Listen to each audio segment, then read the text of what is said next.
जर आपण असा विचार केला की आपल्या स्वयंपाकघरात एका कोपऱ्यात ठेवलेला तो मोठा काटेरी आणि बाहेरून राखट दिसणारा फणस बाजारात मिळणाऱ्या कोणत्याही महागड्या प्लास्टिकच्या बाटलीतील स्पोर्ट्स ड्रिंकपेक्षा कितीतरी अधिक प्रगत आहे, म्हणजे एक पूर्णपणे जैविकदृष्ट्या अचूक डिझाईन केलेलं ऊर्जादायी रसायन, तर कुणालाही आश्चर्य वाटेल. हो, नक्कीच.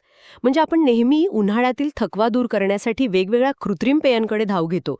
पण आजच्या आपल्या या सखोल चर्चेत आपण जे पाहणार आहोत ते खरंच डोळे उघडणारे आहे. अगदी बरोबर. कारण आज आपल्याकडे असलेल्या माहितीच्या स्रोतांवरून एक अतिशय वेगळं आणि आश्चर्यकारक चित्र समोर येतंय. आपण रत्नागिरी येथील प्रज्ञा क्लिनिकचे MD आयुर्वेद डॉक्टर बाबासाहेब रेणुशे यांच्या वैद्यकीय आणि आयुर्वेदिक नोंदींचं सखोल विश्लेषण करणार आहोत. राईट. आणि त्यांच्या या नोंदी स्पष्ट करतात की फणस हे केवळ एक हंगामी फळ नाहीये, तर ते उन्हाळ्याच्या कडक उकाड्यात शरीराची पूर्ण यंत्रणा सांभाळणारं एक अत्यंत प्रभावी सुपरफूड आहे. या नोंदींमधील सर्वात महत्त्वाची बाब म्हणजे त्यांनी आधुनिक पोषणशास्त्र आणि हजारो वर्षांची आयुर्वेदिक तत्वे यांची घातलेली सांगड. हो, कारण फणसासारख्या फळाकडे आपण सहसा फक्त एक गोड चव किंवा उन्हाळ्यातील खादाडी म्हणूनच पाहतो. तसंच होतं. पण जेव्हा उन्हाळ्यात तापमानाचा पारा वाढतो तेव्हा शरीराच्या आत ज्या गुंतागुंतीच्या रासायनिक प्रक्रिया आणि ताणतणाव निर्माण होतात त्यांना शांत करण्यासाठी फणस नक्की कोणत्या यंत्रणेद्वारे काम करतो हे समजून घेणं खूप रंजक आहे. ही केवळ वरवरची माहिती नाही. हा पेशींच्या पातळीवर चालणाऱ्या प्रक्रियेचा अभ्यास आहे. चला तर मग हे थोडं सविस्तर समजून घेऊया. कारण उन्हाळा सुरू झाला की शरीराची सर्वात पहिली प्रतिक्रिया असते ती म्हणजे प्रचंड थकवा. डॉक्टर रेणुशे यांच्या पहिल्याच नोंदीनुसार फणसाचा प्राथमिक फायदा हा आहे की ते शरीराला क्विक एनर्जी किंवा त्वरित ऊर्जा देते. हो, कारण यात फ्रुक्टोज आणि सुक्रोज यांसारख्या नैसर्गिक शर्करा असतात. आता नैसर्गिक साखरेचा विचार केला तर मला हे एखाद्या स्मार्ट बॅटरी चार्जिंग सिस्टमसारखं वाटतं. आपण फोन चार्जरला जावतो आणि लगेच बॅटरीची पातळी वाढते. पण मला एक प्रश्न पडतो. कृत्रिम साखरेच्या बाबतीत अडचण अशी असते की ती ऊर्जा जेवढ्या वेगाने वर जाते तेवढ्याच वेगाने खालीही येते, ज्याला आपण शुगर क्रॅश म्हणतो. मग फणसातील ही त्वरित ऊर्जा ह्या क्रॅशला कशी काय टाळते? अच्छा, इथे सर्वात आकर्षक बाब अशी आहे की यामागे साखरेच्या पचनाचे आणि हायड्रेशनचं एक अतिशय सुंदर विज्ञान आहे. जेव्हा आपण बाजारात मिळणारे साखरेचे कृत्रिम पेय पितो तेव्हा ते फक्त रिकाम्या कॅलरीज शरीरात ढकलते. म्हणजे रक्तातील साखरेची पातळी अचानक वाढते. अगदी तसंच. आणि शरीर त्यावर प्रतिक्रिया म्हणून मोठ्या प्रमाणात इन्स्युलिन सोडते. ती साखर तितक्याच वेगाने पेशींमध्ये शोषली जाऊन रक्तातील पातळी अचानक खाली पडते आणि यामुळेच तो भयानक थकवा किंवा क्रॅश जाणवतो. पण फणसाच्या बाबतीत असं होत नाही. का नाही होत? साखर तर त्यातही आहेच ना. हो, पण या फ्रक्टोज आणि सुक्रोज सोबत फणसात मोठ्या प्रमाणात नैसर्गिक पाणी आणि फायबर असते. हे जे फायबर आहे ना, ते त्या साखरेला रक्तात एकदम भिनू देत नाही. ते साखरेचे रक्तातील उत्सर्जन अत्यंत संथ आणि नियंत्रित करते. अरे वा, म्हणजे ती ऊर्जा एकदम स्फोट झाल्यासारखी न मिळता एका स्थिर प्रवाहासारखी मिळते. राईट. आणि हायड्रेशनचा मुद्दा इथे खूप महत्वाचा आहे. उन्हाळ्यात आपल्याला घाम येतो तेव्हा केवळ पाणीच शरीराबाहेर पडत नाही. हो, घामावाटे आपण क्षारही गमावतो. अगदी बरोबर. आपण सोडियम, पोटॅशियम यांसारखे अत्यंत महत्वाचे क्षार गमावतो, ज्यांना आपण इलेक्ट्रोलाइट्स म्हणतो. हे इलेक्ट्रोलाइट्स पेशींमधील पाण्याचे संतुलन राखतात आणि मज्जासंस्थेचे संदेशवहन सुरळीत ठेवतात. फणसातील पाण्याचे प्रमाण आणि हे इलेक्ट्रोलाइट्स एकाच वेळी शरीरात प्रवेश करतात. म्हणजे फणस खाल्ल्यावर फक्त साखरेची ऊर्जा मिळत नाही, तर पेशींना हायड्रेशन आणि मज्जासंस्थेला इलेक्ट्रोलाइट्स मिळतात. हो, आणि हेच इलेक्ट्रोलाइटचे संतुलन ऊर्जेची पातळी अचानक खाली न येता ती दीर्घकाळ स्थिर राहण्यास मदत करते. हे तर अप्रतिम आहे. हे सादृश्य जर पुढे न्यायचं झालं तर हे फक्त इंजिनमध्ये इंधन टाकण्यासारखं नाहीये, तर इंजिनचं तापमान नियंत्रित ठेवण्यासाठी त्याच इंधनासोबत एक प्रगत कूलंट शरीरात पोचवण्यासारखं आहे. एकदम योग्य तुलना केलीत तुम्ही. आणि आता बघा, हे हायड्रेशन आणि पाणी नुसतंच शरीराचं तापमान नियंत्रित करत नाही. हे पाणी शरीराच्या एका अत्यंत महत्वाच्या यंत्रणेला कार्यान्वित करण्यासाठी आवश्यक असतं. ती यंत्रणा म्हणजे आपली पचनसंस्था. हो, पाण्याचे आणि इलेक्ट्रोलाइट्सचे संतुलन असल्याशिवाय आपण पुढच्या मुद्द्याकडे जाऊच शकत नाही, जो डॉक्टर रेणुशे यांनी अत्यंत ठळकपणे मांडला आहे: फायबर आणि पचन.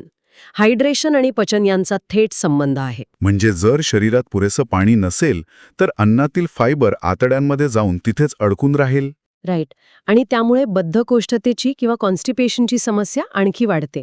पण फणसामध्ये पाणी आणि फायबर हे दोन्ही घटक एकाच वेळी उपलब्ध आहेत. डॉक्टर रेणुशे यांच्या नोंदींमध्ये फणसातील या भरपूर फायबरचा उल्लेख आहे, पण मला नेहमीच आश्चर्य वाटतं की एवढ्या गोड आणि रसाळ फळामध्ये फायबरचं प्रमाण इतकं कसं असू शकतं. मी या फायबरची तुलना आपल्या आतड्यांची स्वच्छता करणाऱ्या एका क्लिनिंग क्रू सोबत करेन. छान शब्द आहे हा, क्लिनिंग क्रू.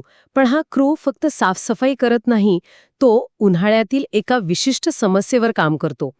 बघा, उन्हाळ्यात अनेकदा भूक मंदावते किंवा पोट जड वाटतं. हो, खूप जणांना हा त्रास होतो उन्हाळ्यात. आयुर्वेदात या स्थितीला मंदाग्नी असे म्हटले जाते.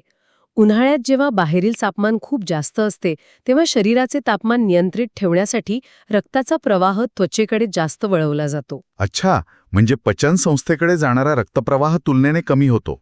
अगदी बरोबर. याचाच अर्थ आपली पचनशक्ती नैसर्गिकरित्या कमकुवत झालेली असते. अशा वेळी फणसातील हे भरपूर फायबर आतड्यांची हालचाल, ज्याला आपण पेरिस्टॅल्सिस म्हणतो, ती अत्यंत सुरळीत करते. तुमचा तो क्लिनिंग क्रू आतड्यांच्या भिंतींवर साचलेला मळ पुढे ढकलतो. आणि जेव्हा आतडी स्वच्छ होतात तेव्हाच पचनसंस्था अन्नातील इतर पोषक घटक योग्य प्रकारे शोषून घेऊ शकते. हो, आणि या शोषून घेण्याच्या प्रक्रियेचा थेट संबंध आपल्या रोगप्रतिकारक शक्तीशी म्हणजेच इम्युनिटीशी आहे. खरंच, आपण सहसा इम्युनिटीचा विचार करतो तेव्हा हिवाळ्यातील सर्दी खोकला आठवतो, पण उन्हाळ्यातही संसर्ग होतातच. नक्कीच होतात. आणि डॉक्टर रेणुशे यांच्या मते फणसातील व्हिटॅमिन सी आणि अँटीऑक्सिडंट्स इम्युनिटी मजबूत करतात. म्हणजे जर पचनसंस्था किंवा तो क्लिनिंग क्रू नीट काम करत असेल तरच हे व्हिटॅमिन सी रक्तात पोहोचेल.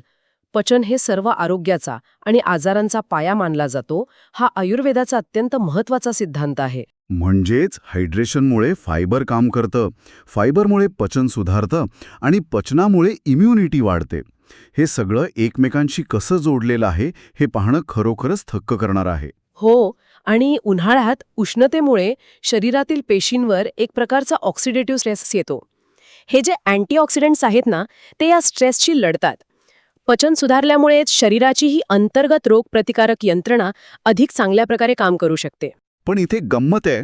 डॉक्टर रेणुशे यांच्या क्लिनिकल नोंदी पाहिल्यावर मी एका क्षणासाठी गोंधळलो होतो.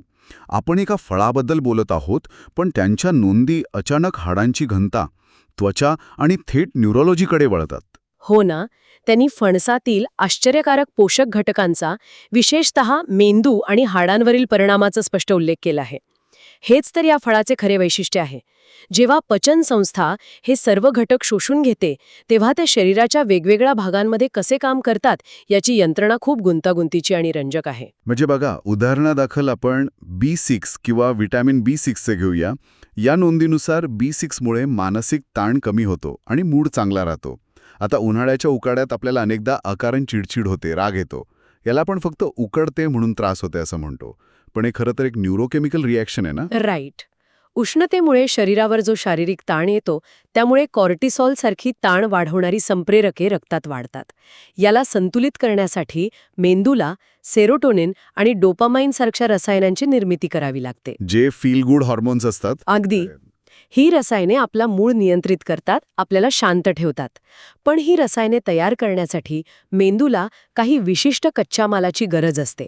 आणि B6 हा तोच कच्चा माल किंवा कोफॅक्टर आहे, ज्याच्याशिवाय या रसायनांची निर्मिती होऊच शकत नाही. बापरे, म्हणजे फणसातील B6 मज्जासंस्थेच्या या रसायनशास्त्रावर थेट प्रभाव टाकून ती निर्मिती वाढवतं. हो, त्यामुळे B6 मुळे खरोखरच न्यूरोलॉजिकल पातळीवर ताण कमी होतो. म्हणजे ती चिडचिड फक्त मानसिक नसते, ती पोषक घटकांच्या कमतरतेमुळेही असू शकते.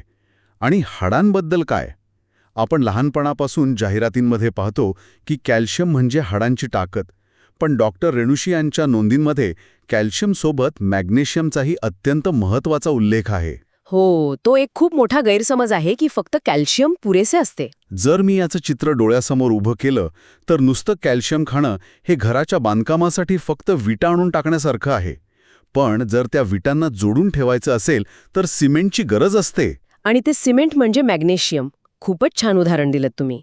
शरीरात केवळ कॅल्शियम असणे पुरेसे नसते. तुम्ही कितीही कॅल्शियमयुक्त आहार घेतलात, पण जर शरीरात मॅग्नेशियम नसेल तर ते कॅल्शियम हाडांच्या पेशींमध्ये प्रवेश करू शकत नाही. म्हणजे ते तसंच वाया जातं. अगदी. मॅग्नेशियम एक प्रकारे हाडांच्या पेशींचे दरवाजे उघडण्याचं काम करते, ज्यामुळे कॅल्शियम आत जाऊन तिथे स्थिर राहू शकते. फणसामध्ये हे दोन्ही घटक म्हणजे कॅल्शियम आणि मॅग्नेशियम एका नैसर्गिक समतोलात उपलब्ध असतात. यामुळेच ते हाडांच्या बळकटीसाठी अत्यंत प्रभावी ठरते. अरे वा, म्हणजे विटा आणि सिमेंट दोन्ही एकाच फळात पॅक करून दिलाय. आणि याच अँटीऑक्सिडंट्सच्या यादीत त्वचेचाही समावेश आहे. उन्हाळ्यात कडक उन्हामुळे आणि अतिनील किरणांमुळे त्वचेचं जे प्रचंड नुकसान होतं, त्यावर हे घटक कसे काम करतात? सूर्याच्या अतिनील किरणांमुळे म्हणजे UV रेजमुळे त्वचेच्या पेशींमध्ये फ्री रॅडिकल्स तयार होतात, जे त्वचेतील कोलेजन नावाचे प्रथिनं नष्ट करू लागतात. कोलेजन म्हणजे जे त्वचेला लवचिकता देतात ते ना? हो, तेच, जे त्वचेला तरुणपणा देते. फणसातील अँटीऑक्सिडंट्स या फ्री रॅडिकल्सना निष्प्रभ करतात. ते त्वचेला आतून पोषण देऊन कोलेजनची निर्मिती वाढवण्यास मदत करतात. बाहेरील क्रीम्स फक्त त्वचेच्या वरच्या थरावर काम करतात, पण हे अँटीऑक्सिडंट्स पेशींच्या आतून त्वचेचे संरक्षण करतात. हे सगळं ऐकल्यावर साहजिकच कोणाच्याही मनात असा विचार येईल की जर या एका फळात एवढं सगळं पोषण, हायड्रेशन, मूड सुधारणारे घटक आणि हाडे मजबूत करणारे सिमेंट आहे, तर उन्हाळ्यात बाकी सगळं सोडून दिवसातून 3 वेळा फक्त फणसच का खाऊ नये? आणि इथेच आपण या चर्चेच्या एका अत्यंत नाजूक आणि गंभीर वळणावर येतो. कारण डॉक्टर रेणुशे यांच्या नोंदी फक्त फायद्यांची यादी देत नाहीत. त्यांनी अत्यंत कडक आयुर्वेदिक इशारे आणि आहारातील नियंत्रणाबाबत स्पष्ट सूचना दिल्या आहेत. म्हणजे काही नियम पाळायला हवेत. हो, कोणतीही गोष्ट औषध म्हणून काम करते तेव्हा तिची मात्रा आणि वेळ महत्वाची असते. आयुर्वेदाचा मुख्य नियमच हा आहे की कोणत्याही अन्नाचा अतिरेक हा विषासमान होऊ शकतो. त्यांनी साखरेच्या प्रमाणाबाबत स्पष्ट इशारा दिला आहे. फणस जास्त प्रमाणात खाल्ल्यास रक्तातील साखरेचं प्रमाण वाढू शकतं, त्यामुळे ते मर्यादित प्रमाणात खाणे आवश्यक आहे. पण मला ज्या गोष्टीने सर्वात जास्त विचार करायला लावला ती म्हणजे त्यांनी दिलेली अत्यंत विशिष्ट आयुर्वेदिक टिप. कोणती टिप? फणस खाल्ल्यावर लगेच दूध पिणे किंवा फणस जड अन्नासोबत खाणे पूर्णपणे टाळले पाहिजे. आता या विधानाचा आजच्या आपल्या जीवनशैलीशी संबंध जोडून पाहूया. आजकाल सर्वत्र फ्रूट स्मूदी किंवा मिल्कशेकचा मोठा ट्रेंड आहे. फळे आणि दूध एकत्र करून पिणे हे आरोग्यासाठी उत्तम मानले जाते. म्हणजे आयुर्वेदानुसार जॅकफ्रूट मिल्कशेक बनवणे ही आरोग्यासाठी एक अतिशय चुकीची आणि घातक कल्पना आहे. हो, आणि आधुनिक आहारशास्त्राचा ट्रेंड आणि आयुर्वेदाचे सखोल विज्ञान यांच्यातील हा सर्वात मोठा विरोधाभास आहे. आयुर्वेदात याला विरुद्ध आहार नावाची अत्यंत महत्त्वाची संकल्पना म्हटली आहे. फणस आणि दूध यांचे एकत्र सेवन करणे हे विरुद्ध आहाराचे एक उत्तम उदाहरण आहे. बापरे, म्हणजे ते शरीरात जाऊन नक्की असा काय गोंधळ घालतात? यामागील शारीरिक प्रक्रिया समजून घेणं गरजेचं आहे. दुधाच्या पचनासाठी जठरात विशिष्ट प्रकारचे एन्झाईम्स आणि एक वेगळी आम्लता किंवा pH लेवल आवश्यक असते. दूध पचायला तुलनेने वेळ घेते. आणि फणसाचं काय? दुसरीकडे फणसामध्ये गुंतागुंतीचे फायबर्स आणि नैसर्गिक शर्करा असते, ज्याच्या पचनासाठी पूर्णपणे वेगळ्या प्रकारच्या गॅस्ट्रिक ज्यूसची गरज असते.